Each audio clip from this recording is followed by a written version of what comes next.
that Chris Christie will be joining the presidential fracas and become, depending on who you use here, the 13th or 14th Republican presidential candidate. I include the former IRS Commissioner Mark Everson among them. Other agencies do not.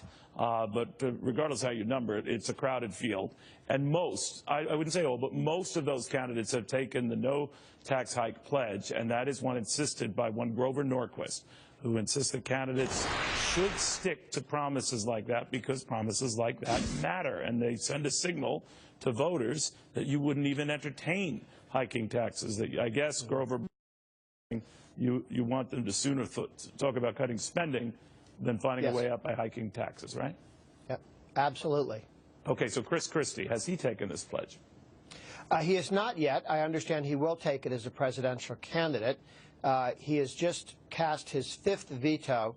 5 years in a row, the Democrat state legislature has tried to raise taxes, and for the fifth year in a row, he vetoed their tax increases. So he has a good track record on saying no to tax hikes. Right. We should explain the Democrats who dominate the legislature there have been urging a tax on the upper income, I think going from 8.97 to about 10.8%. They say it would fade out after 4 years, but I don't ever remember a tax that just magically retired itself. But you're right, he rejected it. Now, Jeb Bush, what has he done regarding your pledge?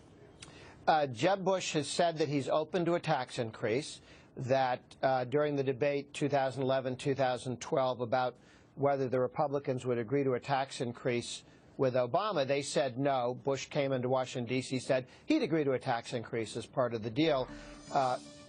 Because the Republicans signed the pledge and kept it, we got $2.5 trillion in spending restraint, no tax increase. So is he the only one? Is he the only one now who has not signed on, or let's say the only prominent one? The only prominent one right now. I think that eventually he will make it clear that tax increases will be off the table if he's president. He didn't raise taxes as a governor.